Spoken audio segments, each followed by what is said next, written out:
Hello friends, welcome back to my channel. আশা করি সবাই ভালো আছো, আমি ভালো আছি। এই যে একটা বিভেদ একজনের সঙ্গে আরেকজন, এগুলো কি আমরা নিজের থেকে করি? না, এগুলো আমরা জন্মসূত্রে পাই।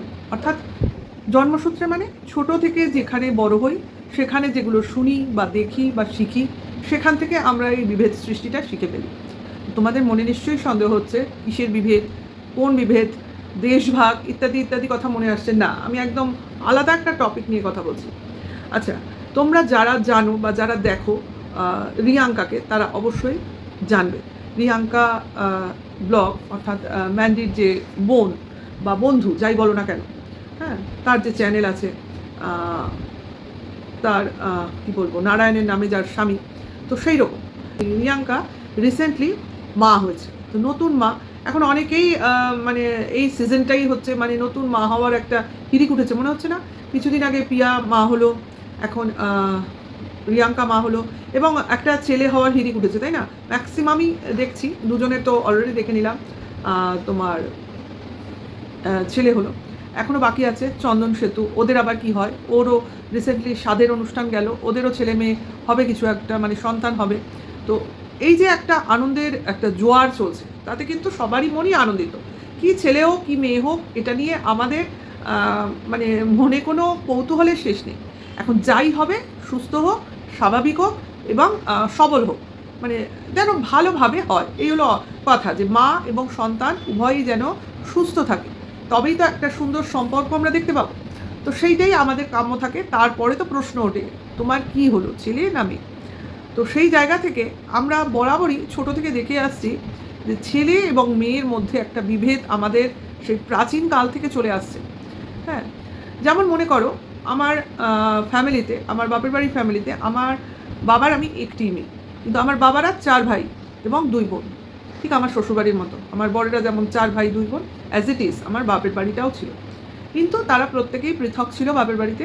এখানে আমরা এক বাড়িতে আছি, ওখানে বিভিন্ন বাড়িতে বিভিন্ন থাকতো, মানে কেউ আমরা এক বাড়িতে থাকতাম না, আমরা আলাদা থাকতাম, আমার জেঠুরা আলাদা থাকতো, আমার কাকারা আলাদা থাকতো, এরকম। আর দাদু ঠাকুমা আমাদের সঙ্গে থাকতো। তো সেই জন্য সবার আগমন আমাদের বাড়িতে হতো, যেখানে মা বাবা থাকবে সেখানেই সব ছেলেমেয়েরা আসবে, যাওয়া আসা করবে, এটাই তো তোমার নিয়ম। তো সেই জন্য তারা সবাই আমাদের বাড়িতে আসতো। তার জন্য আমাদের বাড়িতে সবসময় একা থাকলেও সবসময় লোকজন একটা সমাগম হতো, মানে কখনোই মনে হতো না যে আমরা একা রয়েছি। তখনকার দিনে তো সবাই আসতো, এসেই চলে যেত না, থাকতো, মানে চলতো, আনন্দ অনুষ্ঠান চলতো, সেটাই বলছি। যে আজকে সকালে এলো বিকেলে চলে গেল, এরকম কোনো সিস্টেম তখন ছিল না। আসা মানে রাত্রিবাস হবেই, এমনকি উপরন্ত 2-4 দিন থাকবে, এরকম একটা ব্যাপার ছিল। তার মানে বুঝে দেখো, বিশাল আনন্দ, বিশাল রান্না খাওয়া, একটা মানে একা আছি এই বোধটা কোনোদিন আমায় ছোটোবেলায় করতে হয়নি। তো সেই জায়গা থেকে আমি যেহেতু আমার বাবার একটি মেয়ে ছিলাম, আমার জেঠু বলো কাকা বলো, কারোরই কিন্তু একটি সন্তান নয়, প্রত্যেকেরই একাধিক। কিন্তু সবথেকে বড় কথা, প্রত্যেকেরই ছেলে। অর্থাৎ মেয়ে আছে, মেয়ে নেই তা নয়। ধরো আমার জেঠুরই 3 ছেলে 1 মেয়ে, আমার কাকার, সেজ কাকার 2 মেয়ে 2 ছেলে, এরকম এরকম, মানে বুঝতে পারছো, মানে ছেলে আছে, মেয়ে থাকা সত্ত্বেও ছেলে আছে। তো আমার বাবার শুধুমাত্র আমি একটি মেয়ে ছিলাম, তার জন্য আমার মাকে অনেক কথা শুনতে হয়েছে। আজকালকার দিনে এই রকম তোমরা শুনলেও কিছু করার নেই, এরকম হতো আগেকার দিনে, যেহেতু মার কোনো ছেলে সন্তান ছিল না। অর্থাৎ আমার ঠাকুমাকে আমি বলতে শুনেছি অনেকবারই যে আমার মেজো ছেলের বংশটা টিকলো না বা টিকবে না, একটি মেয়ে হয়েছে তো মেয়ে পরের বাড়ি চলে যাবে, অর্থাৎ মেজো ছেলের নামটা বহন করার জন্য কেউ থাকবে না, এই কথাগুলো শুনতে হয়েছে আমার মাকে। আর আমি সেগুলো দেখে দেখে বড় হয়েছি, এবং আমার মনে ওই সময় থেকেই জেদ তৈরি হয়ে গেছিলো যে আমারও যেন ভবিষ্যতে যখন আমার বিয়ে হবে, আমার যেন মেয়ে হয়, আমার যেন কোনো দিন ছেলে না হয়। আর ছেলে হলে আমি একটুও ভালোবাসবো না। মানে কি বলতো, এগুলো হয় না, এগুলো সম্ভব না, কিন্তু এগুলো কি বলতো, ছোট মনের একটা অভিমান আক্রোশ থেকে বলতাম যে ছেলেদের এত প্রায়োরিটি দেওয়া, সেখানে আমি ছেলেকে ভালোই বাসবো না, এরকম একটা বিদ্বেষ মনে তৈরি হয়ে গেছিলো। এবং খুব ছোটোবেলা থেকেই আমি ছেলেদের পছন্দই করতাম না, বিয়ের কথা মনে করা তো দূরের কথা, মানে ছেলেদের সঙ্গে মিশবো না। ছেলেদের সবসময় আমি নিজের কম্পিটিটর ভাবতাম, যে এই ছেলেটার থেকে আমায় বেটার হতে হবে, ওই ছেলেটা আমার থেকে কখনো বেটার হতে পারে না, এই জিনিসগুলো আমার মনে কাজ করতো। তাই এটা তো সংসার থেকেই আসে। তো সেই যে একটা মনের মধ্যে দুঃখ কষ্ট যাই বলো না কেন মার জন্য আমি ফিল করেছিলাম, সেটা আমার বরাবরই ছিল এবং এখনও আছে। এবং যখন আমার ক্রমশ আমি বড় হয়েছি, বা ধীরে ধীরে জবও করেছি, তারপর চাকরি করেছি, এই বিয়ে হয়েছে, এবং বিয়ের পর ভগবানের কৃপায় আমার মেয়েই হয়েছে, মেয়ে সন্তান হয়েছে। এবং as it is same same জিনিস আমাকেও শুনতে হয়েছে। মানে ওই রকম নয়, মানে ওরমভাবে নয়, যে যেহেতু আমার বড় যার আগে বিয়ে হয়েছে আর আমি হলাম সেজো, আর মেজো ভাসুরের আমার পরে বিয়ে হয়েছে, বুঝেছো? তার জন্য আমি টেকনিক্যালি মেজো, মানে বিয়ের দিক দিয়ে, কিন্তু অ্যাকচুয়ালি সেজো। তো যাই হোক, আমার বড় ভাসুরের যেহেতু মেয়ে, সেকেন্ডলি আমার বিয়ে হয়েছে, এবং আমার মেয়ে হওয়াতে আমার শ্বশুরকে এবং অনেককেই আমি বলতে শুনেছি, এ এ, মৌয়েরও মেয়ে হলো, ছেলে হলো না, এই বড় ছেলেরও মেয়ে, সেজো ছেলেরও মেয়ে, একটাও ছেলে হলো না, এই কথাটা বলতে শুনেছি। যে আমার মেজো ভাসুরের বিয়ে সবার পরে হয়েছে, তারপরে আমার ছোট দেওরের বিয়ে হয়েছে। মেজো ভাসুর আসলে বিয়ে করবে না ঠিক করে নিয়েছিল, সেই জন্য তারপরে লাস্টে গিয়ে রাজি হয়েছিল, এবং সবার শেষে তার জন্য বিয়ে হয়েছে। এমন কোনো কারণ নেই, করবো না করতে করতে সবাইকে দেখে মনে হয় এবার করা উচিত, এটা মনে হয়েছে। যাই হোক, ছোট দেওরের বিয়ে হয়েছে আমার পর, তো তারও মেয়ে হয়েছে। সব থেকে বড় সারপ্রাইজিং, তার একটি নয় দুটি মেয়ে। তাহলে আমাদের বাড়িতে 3টে ছেলের 4টে মেয়ে, এবং সত্যি করে বলতে কি 4জনই মেয়ে, এবং আমাদের আর বংশের ছেলেই নেই, সবার মেয়ে। আর মেজো ভাসুরের পরে বিয়ে হওয়ার পরে যেহেতু অনেক এজে বিয়ে হয়েছে, তাদের সন্তান হয়নি, তো তাতে কোনো অসুবিধা নেই। বাড়িতে এতগুলো সন্তান সবারকে নিয়েই তারা থাকে, তাতে আমাদের কোনো সমস্যা নেই। যাই হোক, এই যে শোনা ছেলে হলো না, ছেলে বংশ বয়ে নিয়ে যায়, ছেলে হলে বিশাল আনন্দ, ছেলে বংশের প্রদীপ, তাহলে মেয়ে কি? একটা বংশের জন্মই তো দেয় মেয়েরা, সেখানে মেয়েদের এত হেলা চিন্তা করা হয় কেন? কারণ তারা অন্যের বংশে চলে যায় বলে, বিয়ে দেওয়ার কারণে। তো এইটাই যদি নিয়ম হয়, তাহলে মেয়ে দিয়ে ছেলেদের বাড়িতে এনে রাখো না কেন ঘর জামাই করে? এটাও তো হতে পারে, কিন্তু সেটা কেউ রাজি হবে না।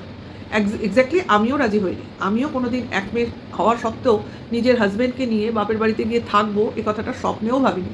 কারণ কারণ আমি শ্বশুর বাড়িতে থাকাটাই আমার ডেস্টিনি মনে করেছি, বা বলতে পারো এটা আমার মানে ছোটোবেলা থেকেই একটা শখ বলতে পারো। শ্বশুর বাড়ি যাবো, বিয়ে করে সেখানে গিয়ে ঘর সংসার করব।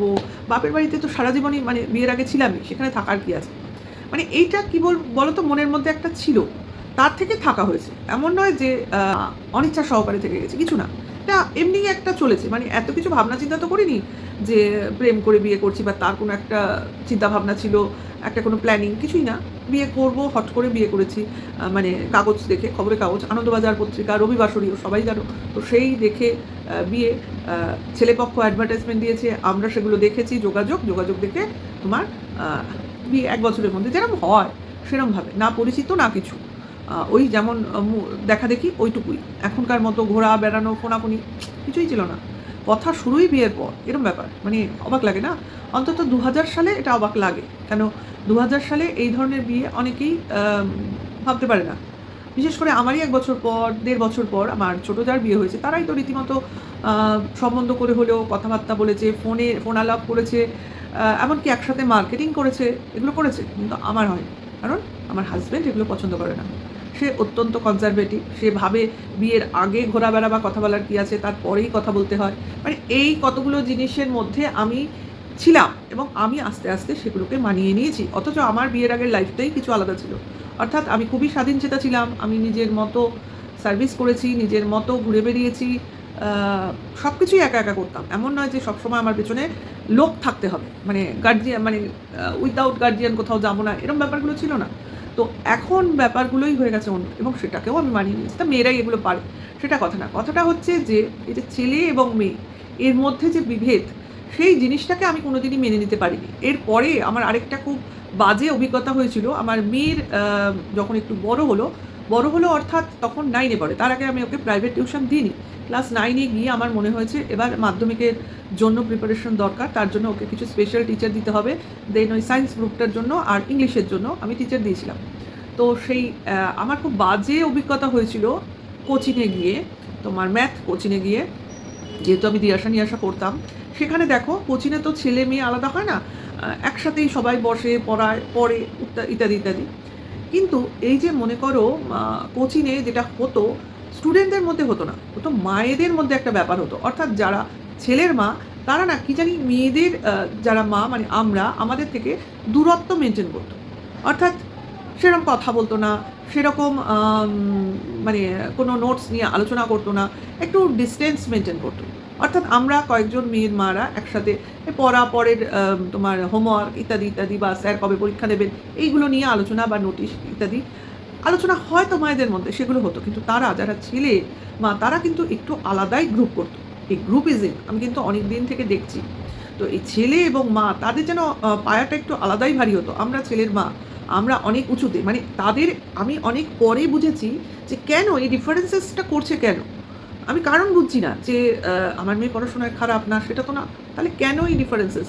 পরে বুঝতে পারলাম আলাপ আলোচনার মাধ্যমে যে এই ছেলের মায়েদের ভয় কোচিংয়ে থাকতে থাকতে যদি কোনো তাদের ছেলের সঙ্গে কোনো মেয়ে কোনো স্পেশাল বন্ধুত্ব করে ফেলে, তো তারা তাতে প্রচণ্ড বাধা দেওয়ার চেষ্টা করে, মানে তাদের হচ্ছে তাদের ছেলেদেরকেও বাগিয়ে নেবে, অর্থাৎ বিয়ে থা করে ফেলবে, এরকম একটা ব্যাপার তাদের মধ্যে ছিল। অর্থাৎ ছেলে পটাবে, মেয়েরা যাই নাকি কোচিংয়ে ছেলে পটাবার জন্য। আমি টোটালি মানে স্টান্ট হয়ে গেছিলাম এই চিন্তাভাবনাটা শুনে, কারণ মুখ দিয়েই তো শুনেছিলাম। তো আমি ভাবলাম এরা কারা। আমরা কোথায় মেয়ের মারা চিন্তা করি যে আমার মেয়ে যেন কোনো বাজে ছেলের পাল্লায় না পড়ে, যাতে তাকে আমি সেফ রাখতে পারি, দূরে রাখতে পারি, সবসময় ভয় ভয় থাকি। আর এরা কিনা এইটা ভাবছে, মানে এদের চিন্তাভাবনা কতটা নিচু মানসিকতা। উল্টে তোমরা নিজেদের ছেলেদের বোঝাও না, মেয়েদের সঙ্গে কথা বলো না, মেয়েদের সঙ্গে দূরত্ব মেনটেন করো। তো স্টুডেন্টদের মধ্যে যদি এগুলো তুমি ছেলে মেয়েদের মধ্যে বোঝাও তো ঠিক আছে। আসলে এগুলো না আমি বুঝেছি যারা বেঙ্গলি মিডিয়ামে পড়ে তাদের মধ্যেই এই টেন্ডেন্সিটা থাকে, অর্থাৎ যেখানে তোমার ছেলে মেয়ে আলাদা থাকে। ইংলিশ মিডিয়ামে তো তোমার কো এডুকেশন থাকে তোমার ম্যাক্সিমাম স্কুলে, তো সেই ক্ষেত্রে কিন্তু এই জিনিসটা থাকে না। তারা ছোটো থেকে এইভাবেই বড় হয়, পড়াশুনো করে, মারপিট করে, ঝগড়াঝাটি করে, সবই করে। কিন্তু এগুলো বেঙ্গলি মিডিয়ামের যেখানে বয়েজ এবং গার্লস আলাদা স্কুলে পড়ে তাদের মধ্যে এই ধরনের মায়েদের মধ্যে এই টেন্ডেন্সিটা দেখতে পাই। আমি বিশেষ করে আমি বলছি কয়েকটা স্কুলের নাম আমি এখানে বলবো, বিশেষ করে স্কটিশ চার্চ স্কুল, মায়েদের প্রচণ্ড দেমাগ। হ্যাঁ, আমি জানি না এখানে কারা কারা আছে, কিন্তু আমি এগুলো ফেস করেছি। আমাদের এখানে আছে বেলঘরিয়া বয়েজ, প্রচণ্ড দেমাগ, আমি এগুলো ফেস করেছি, না করলে বলতাম না। এই দুটো স্কুলের আমি নাম নিলাম, বাদবাকি নিলাম না, ঠিক আছে। তো সেই জন্য এই যে ছেলে মেয়ের ডিফারেন্সেস যখনই শুনি বা দেখি না, আমার মাথাটা টং করে গরম হয়ে যায়। কারা এরা, তো কেন আমি এতগুলো কথা বললাম, আমার অভিজ্ঞতা কেন তোমাদের সঙ্গে শেয়ার করলাম, কারণ এই রিয়াঙ্কার মুখে একটা কথা শুনলাম, যেটা ও টাইটেলে দিয়েছিল ছেলে হওয়ায় আমি গর্বিত মা, যেটা কিনা ও পরবর্তীকালে ও টাইটেলটা চেঞ্জ করে দিয়েছে, থাম্বনেলটা, সেখানে ছেলের জায়গায় সন্তান কথাটা লিখেছে, কারণ ওখানে কমেন্টসে ওর ভিউয়ার্সদের কাছ থেকে ও ঝাড় খেয়েছে। কারণ আমি তোমার জানোই তোমরা কিছুদিন ধরে আমি কি পরিমাণ ব্যস্ত, তো সেই কারণে সবার ভিডিও আমার দেখা সম্ভব হয়নি, কিন্তু রিয়াঙ্কার ভিডিও আমি দেখেছিলাম, যেহেতু ওর সন্তান হবে, ডেলিভারি হবে, এই সময়টা জানতাম। তো যে সেই দিনই আমি যেদিনও ভিডিও আপলোড করেছি সেদিনই আমি দেখেছি, তার জন্যই আমি অরিজিনাল টাইটেলটা জানি। পরবর্তীকালে যখন ভিডিওটা করবো বলে ঠিক করলাম, তখন দেখলাম টাইটেলটা মানে থাম্বনেলের লেখাটা চেঞ্জ করে দিয়েছে, কারণ করে দিতে বাধ্য ভাই, কারণ এটা হলো একটা তোমার যথেষ্ট খোঁচা মারা একটা থাম্বনেল, যেখানে বলা হচ্ছে ছেলের মা হওয়ায় আমি গর্বিত। তার মানেটা কি? মেয়ের মা হলে কি রিয়াঙ্কা গর্বিত হতো না? আরে ভাই তুমি চেঞ্জ করো আর না করো, কথা একবার বললে না ওই তীর বা গুলির মতো, যেটা বেরিয়ে যায় তো সেটা বেরিয়ে যায়, তারপরে আর সেটা পরিবর্তন করা যায় না। বিশেষ করে এই ছেলে হওয়ার যে অহংকারটা এই রিয়াঙ্কার মধ্যে ফুটে ফুটে উঠছে, এবং সত্যি করে বলতে কি ওর বরের মধ্যেও আমি সেটার রিফ্লেকশন দেখতে পাচ্ছি, যে আমার ছেলে হয়েছে, না জানি কি হয়েছে, কি হয়েছে, একটা ছেলে হলে কি হবে। হ্যাঁ, আমার কথা না, আমি কিন্তু ওর কমেন্টস বক্সের কথাই বলছি। আজকে তুমি ছেলের জন্য যে গর্ব করছো, তোমার বড় তো একজন ছেলে, কই সে তার মার সঙ্গে আছে তো? তুমি তোমার শ্বশুর বাড়িতে আছো তো? তুমি তোমার বরের সঙ্গে কিন্তু পৃথকই রয়েছো, এবং তোমার বাড়িতে এখন যেটা তোমার বাড়ি, এখানে তুমি তোমার বরকে নিয়ে থাকো, সেখানে কিন্তু তুমি একটা মেয়ে হয়ে তোমারই বাপের বাড়ির লোকজনকে সমাদর করো, সেখানে কিন্তু তোমার শ্বশুর বাড়ির লোকজনের ঠাঁই হয় না, সে যে কারণেই হোক, কারণটাও উজ্জ্বল, কিন্তু এটাই কিন্তু একটা ছেলের ভবিষ্যৎ। আজকে একটা ছেলেকে অনেকগুলো সিচুয়েশনের মধ্য দিয়ে যেতে হয়, কিন্তু সেটার জন্য কিন্তু সেই দায়ী থাকে, অর্থাৎ সে তার মার সঙ্গে এবং বউয়ের সঙ্গে মিলেমিশে থাকতে পারবে কি না সেটা সেই ছেলের ওপরই ডিপেন্ড করে। এবার যদি সে না পারে তাহলে সেই ছেলেটা অপারগ, অর্থাৎ সে তার না পেরেছে মাকে ট্যাকেল করতে, না পেরেছে বউকে ট্যাকেল করতে, তো সেই ক্ষেত্রে সেই ছেলেকে কোনো একজনকেই বেছে নিতে হয়। সেম এই রিয়াঙ্কার হাজব্যান্ডের মতো, সে তার মা বা নিজের বাড়ি ছেড়ে বউকেই বেছে নিয়েছে এবং সে তার ভবিষ্যৎ তৈরি করছে। হ্যাঁ, এটা তাকেও দোষ দেব না, কারণ এইভাবে থাকাতে রিয়াঙ্কার বরের উন্নতি বই অবনতি হয়, তার ভবিষ্যৎটা আরও বেশি পরিপূর্ণ হয়েছে। তাহলে তাহলে কোনো মায়ের কি ছেলেকে নিয়ে গর্ব করা খাটে? আজকে সন্তানকে জন্ম দেবে, জন্ম দেওয়ার পর বড় করবে, উপার্জনক্ষম করবে, তারপর সেই ছেলেটা বিয়ে করে উপার্জনক্ষম হয়ে যদি মনে করে সে বার সঙ্গে থাকবে না, তো মার কিছু করার থাকে? কিচ্ছু করার থাকে না, ঠিক আছে? তখন কিন্তু সেই ছেলে স্বাধীন যুবক, সে যা খুশি তাই করতে পারে। এবার সেই ছেলের উপর পুরোপুরি দায়িত্ব থাকে যে সে কি ডিসাইড করবে। কাজেই ছেলের গর্ব তুমি তখনই করো যখন ছেলের কর্তব্য করতে পারবে, তখন। জন্ম দিয়েই ছেলের গর্ব করো না। আজকে আমি মেয়ে হয়েই মেয়ের গর্ব করতে পারিনি। কেন পারিনি? কারণ আমি জানি না যে আমার মেয়ের জন্ম তো আমি দিয়েছি, তাকে আমি মানুষ করতে পারবো কিনা, কারণ মানুষ করাটাই বড় ব্যাপার। আজকে আমি বলতে পারি না, আমি যেমন জন্ম দিয়েছি, আমি জন্মসূত্রে যেমন মা হতে পেরেছি, তেমনি মায়ের কর্তব্য করার চেষ্টা করে আজকে তাকে একটা জায়গায় পৌঁছতে পেরেছি যেখানে সে নিজে উপার্জন করে একটা পরিচিতি তৈরি করতে পারবে। এটাই তো একটা মায়ের বা বাবার সার্থকতা। তা লাস্টে গিয়ে গর্ব করো না, গর্ব করার দিন চলে যায়নি। তুমি জন্ম দিয়েই গর্বিত মা, কিসের কারণে? ছেলের জন্ম দেওয়া কি তোমার হাতে ছিল না তোমার বরের হাতে ছিল? এটা তো একটা সিস্টেম, একটা মানুষের শরীরের সিস্টেম, যে কোন, যাই হোক সেটাকে নিয়ে আমি আর কেন বলতে যাব। এই যে লিঙ্গ বিভেদ, এই লিঙ্গ বিভেদ কেন, কিসের জন্য? আজকে একটা মা যদি ছেলে সন্তান হওয়াতে এত গর্ববোধ করে, তাহলে আর তার বাবাকে কোন দোষী করা যেতে পারে? পারে না তো, কারণ মারাই তো মেয়েদের জন্মটাকে অত্যন্ত নগণ্য মনে করছে। আমার যেন কোথাও মনে হচ্ছে রিয়াঙ্কার এই ফেস কাটিং দেখে বা এই বাণী শুনে যে সবাইকে আমি হারিয়ে দিতে পেরেছি। কেন? মনে করো তোমার ওর যে আশপাশে ওর যে লোকজন বন্ধু বান্ধব রয়েছে, বিশেষ করে ম্যান্ডি, তাদের সবার মেয়ে, সেখানে রিয়াঙ্কার ছেলে হয়েছে, তার মানে ও জিতে গেছে। ওর নিজের দিদির ছেলে, সেখানে যদি ওর মেয়ে হতো, হয়তোবা ওর মনে হতো যে ও হেরে গেছে দিদির কাছে, সেখানে ও দিদির সমকক্ষ হতে পারলো, সেটাও মনে করলো, বা আর তার সঙ্গে আরও অনেক কিছু মনে করলো। যেমন কিনা ছেলে যখন সন্তান নিয়ে যখন রিয়াঙ্কা নিজের বাড়িতে প্রবেশ করলো, ছেলেকে বললো এটা তোমার বাড়ি, এই বাড়িটা তোমার। কেন? কিসের জন্য? এটা তো তোমাদের উপার্জনের বাড়ি। সেখানে ছেলের বাড়ি মানে তোমাদের বাড়ি, মানে ছেলেরও বাড়ি। ছেলের বাড়ি হয়ে যাবে কেন? ছেলে যেটা বড় হয়ে উপার্জন করে নিজের জন্য করবে, সেটা হবে ছেলের বাড়ি।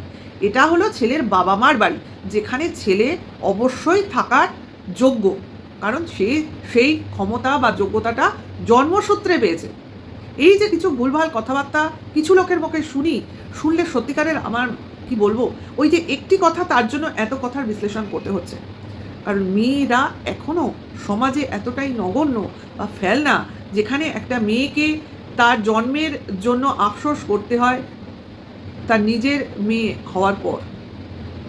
আবার সেই মেয়েটাই উল্লাস প্রকাশ করে যখন তার কোলে ছেলে সন্তান ভূমিষ্ঠ হয়। এটাই হচ্ছে দুঃখ, যে একটা মেয়েই সমাজে ছেলে মেয়ের মধ্যে বিভেদ সৃষ্টি করে। কি শাশুড়ি বলো, কি ননদ বলো, কি মেয়ের মা বলো, মেয়ের মারাও বলে এই মা আমার মেয়ে হয়েছে, ছেলে হয়নি গো, এরকম কথাও বলতে শুনেছি কিছু কিছু মাকে। খুব কম মা গর্ব করে বলে আমার মেয়ের মেয়ে হয়েছে, জানো তো আমি খুব খুশি হয়েছি। খুব কম মেয়ের মা বলে, কারণ তার মনে সবসময় অপরাধ বোধ থাকে। আমার মেয়েটার যে বংশে বিয়ে হয়েছে, সেই বংশে গিয়ে যদি মেয়েটা ছেলে সন্তান না দিতে পারে, তাহলে না জানি আমার মেয়েকে কত গঞ্জনা, কত অপমান সহ্য করতে হবে। মনে হচ্ছে না সেই প্রাচীনকালে সেই সময়ে পড়ে রয়েছি? কোনোদিনও এইসব গল্প বা ঘটনা বা বই কোনোদিনও মিথ্যা হবে না। আমাদের জীবনে সারা জীবন এই বইগুলো জল করবে। যারা পড়েছ তারা জানো সেই সময়ের কি মহিমা। যাই হোক, ভিডিওটা আর বাড়াবো না। অত্যন্ত খারাপ লেগেছে রিয়াঙ্কার এই কথা শুনে। কথা চেঞ্জ করে নিলেই কথা মুছে যায় না, এটা লেখা নয়, এটা কথা, যেটা কিনা হৃদয়ে গিয়ে লেগেছে। যাই হোক, আসলে কি বলতো, এইসব কথাবার্তা শুনলে মানুষের মানসিকতা বোঝা যায়, মানসিকতার মাধ্যমে তার চরিত্র বোঝা যায়। তাহলে আজকের ডেটে দাঁড়িয়ে এইটুকু বলতে পারি, রিয়াঙ্কা অনেকটাই মুখোশধারী। এই যে ভালো সব জিনিস মিষ্টি মিষ্টি করে বলা, সব কিছুতেই নমনীয় ভাব, এটা ওর চরিত্র নয়। ওর চরিত্রের মধ্যে যে অহংকার, যে গর্ব, এটাই লুকোনো ছিল, যেটা কিনা ওর সন্তান অর্থাৎ ছেলে হওয়ার পর ফুটে ফুটে বেরোচ্ছে। হয়তো ভবিষ্যতে আরও দেখতে পাবো। এবং সত্যি করে বলতে কি, রিয়াঙ্কার উপর এইবার থেকে একটু নজর তো রাখবই, কারণ চরিত্রের একটা ত্রুটি ধরা পড়েছে ভাই, সেটা তো আমরা হাত থেকে যেতে দেবো না। ভিডিওটা এখানে রাখবো এবং অবশ্যই নেক্সট ভিডিও ওয়েট করো। এখনকার জন্য এইটুকু, আবার দেখা হবে, টাটা, বাই।